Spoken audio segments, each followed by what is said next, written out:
रात का वक्त था, रेगिस्तान शांत था, बस हवा धीरे से रेत के टीलों पर सरसरा रही थी।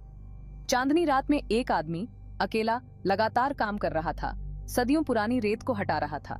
वो एक आर्कियोलॉजिस्ट था जो समय की रेत के नीचे दबे राजों को उजागर करने की प्यास से भरा हुआ था। आज रात उसकी मेहनत रंग लाई।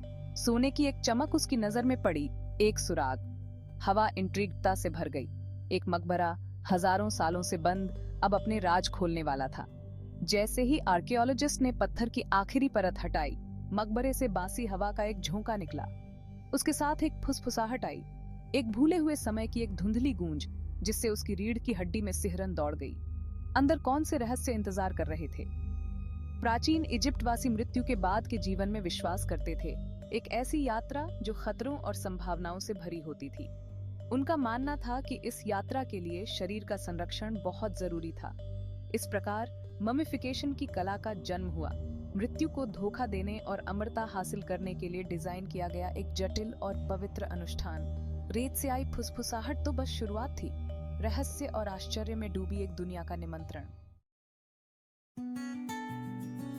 प्राचीन इजिप्टवासी मौत से नहीं, बल्कि जीवन से, मृत्यु के बाद के जीवन से जुनूनी थे।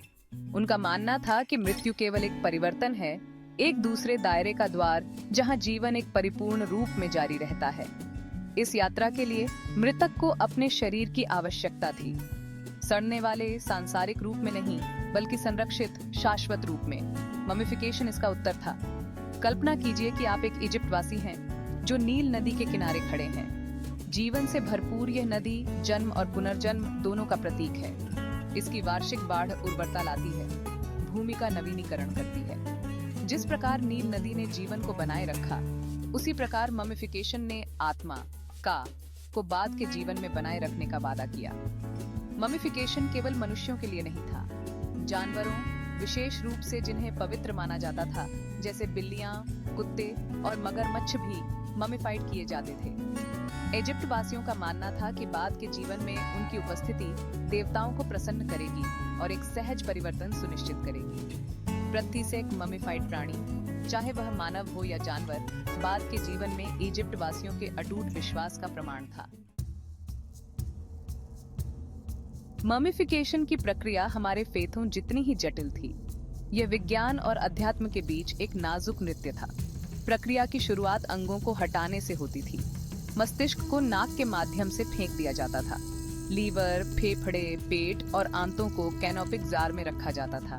फिर शरीर को नेट्रॉन से ढक दिया जाता था। इससे शरीर सूख जाता था। अंत में शरीर को गज के लिनन के बैंडेजेस में लपेटा जाता था। 70 दिनों तक चलने वाले इस अनुष्ठान ने मृतक को एक पवित्र प्राणी में बदल दिया। इजिप्ट वासियों का मानना था कि बाद का जीवन सांसारिक जीवन का ही दूसरा रूप था, बस एक अलग ही आयाम में। इस प्रकार मकबरे केवल दफनाने के कक्ष नहीं थे, बल्कि अनंत घर थे, जो मृतक को बाद के जीवन में आवश्यक हर चीज से भरपूर रूप से सुसज्जित थे।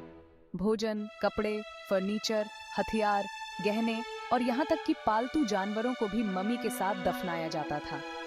ये खजाने केवल भौतिक संपत्ति नहीं थे, बल्कि स्थिति और धन के प्रतीक थे, जो एक आरामदायक बाद के जीवन को सुनिश्चित करने के लिए थे।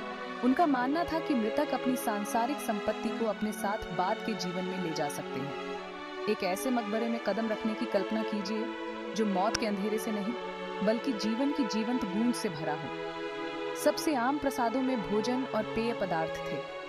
ये कोई साधारण भोजन नहीं थे, बल्कि राजाओं के लिए उपयुक्त स्वादिष्ट व्यंजन थे। मकबरे में रोटी, बियर, फल, मांस और यहाँ तक कि मिठाइयाँ भी रखी जाती थी, जिससे यह सुनिश्चित हो जाता था कि मृतक को बाद के जीवन की यात्रा पर कभी भूखा न रहना पड़े। फारो का श्राप, कब्र के पार से विस्पर। सदियों से मकबरों की रक्षा करने वाले श्रापों की कहानियां प्रचलित हैं। ये किस्से उन लोगों के लिए गंभीर परिणामों की चेतावनी देते हैं जिन्होंने फिरौन की शाश्वत नींद में खलल डाला।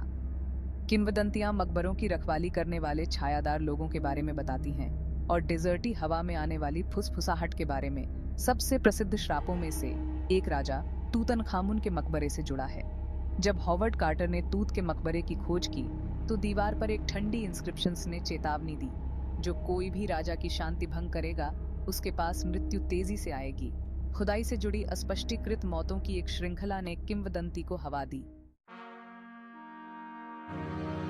बाल राजा की पहेली, तूतनखामुन की विरासत और डेथ। बाल राजा राजा तूतनखामुन 9 साल की छोटी उम्र में सिंहासन पर चढ़ा। 19 साल की उम्र में अपनी असामयिक मृत्यु से पहले केवल 1 दशक तक शासन किया। मेरे छोटे से शासनकाल के बावजूद मेरी विरासत मिस्र के इतिहास में सबसे स्थायी में से एक है, जिसका मुख्य कारण मेरे लगभग बरकरार मकबरे की आश्चर्यजनक खोज है। मेरी मृत्यु रहस्य में डूबी हुई है। मेरे निधन के बारे में कई तरह के सिद्धांत हैं, जिनमें प्राकृतिक कारणों से लेकर हत्या तक शामिल है। कुछ लोगों का मानना है कि एक टूटे हुए पैर के संक्रमण के कारण मेरी मृत्यु हो गई, जबकि अन्य को बेईमानी से खेलने का संदेह है। मेरे सिर के पिछले हिस्से पर वार को हत्या के सबूत के रूप में इंगित करते हैं। मेरी मृत्यु के आसपास की साजिश केवल मेरी कथा के आकर्षण को बढ़ाती है। 1922 में मेरे मकबरे की खोज मिस्र के अध्ययन में एक महत्वपूर्ण क्षण था। मकबरे के खजाने सहस्राब्दियों से अछूते ने नए साम्राज्य के धन और वैभव की एक अभूतपूर्व झलक प्रदान की। मेरा सुनहरा मुखौटा प्राचीन शिल्प कौशल की उत्कृष्ट कृति, प्राचीन मिस्र का एक प्रतिष्ठित प्रतीक बन गया, जिसने दुनिया की कल्पना को कैप्टिवेटेड कर लिया। अनंत काल की गूंज संस्कृतियों में ममिफिकेशन। जबकि ममिफिकेशन सबसे अधिक प्राचीन मिस्र से जुड़ा हुआ है, मृतकों को संरक्षित करने की प्रथा नील घाटी के लिए अद्वितीय नहीं थी। दुनिया भर की संस्कृतियों, दक्षिण अमेरिका के चिंचोरो लोगों से लेकर पापुआ न्यू गिनी की स्वदेशी जनजातियों तक ने ममिफिकेशन के परिष्कृत तरीके विकसित किए। प्रत्येक अपने अद्वितीय फेदों और रीति रिवाजों को दर्शाते हैं। उदाहरण के लिए, प्राचीन भारत में सोकुशिम्बुत्सु नामक भिक्षुओं के एक संप्रदाय ने आत्म ममिफिकेशन का अभ्यास किया। उन्होंने खुद को भूखमरी और ध्यान की एक कठोर प्रक्रिया के अधीन किया, धीरे धीरे अपने शरीर को जीवित रहते हुए ममीज में बदल दिया। सदियों से प्रचलित तपस्या के इस चरम रूप का उद्देश्य आत्मज्ञान प्राप्त करना और पुनर्जन्म के चक्र से बचना था।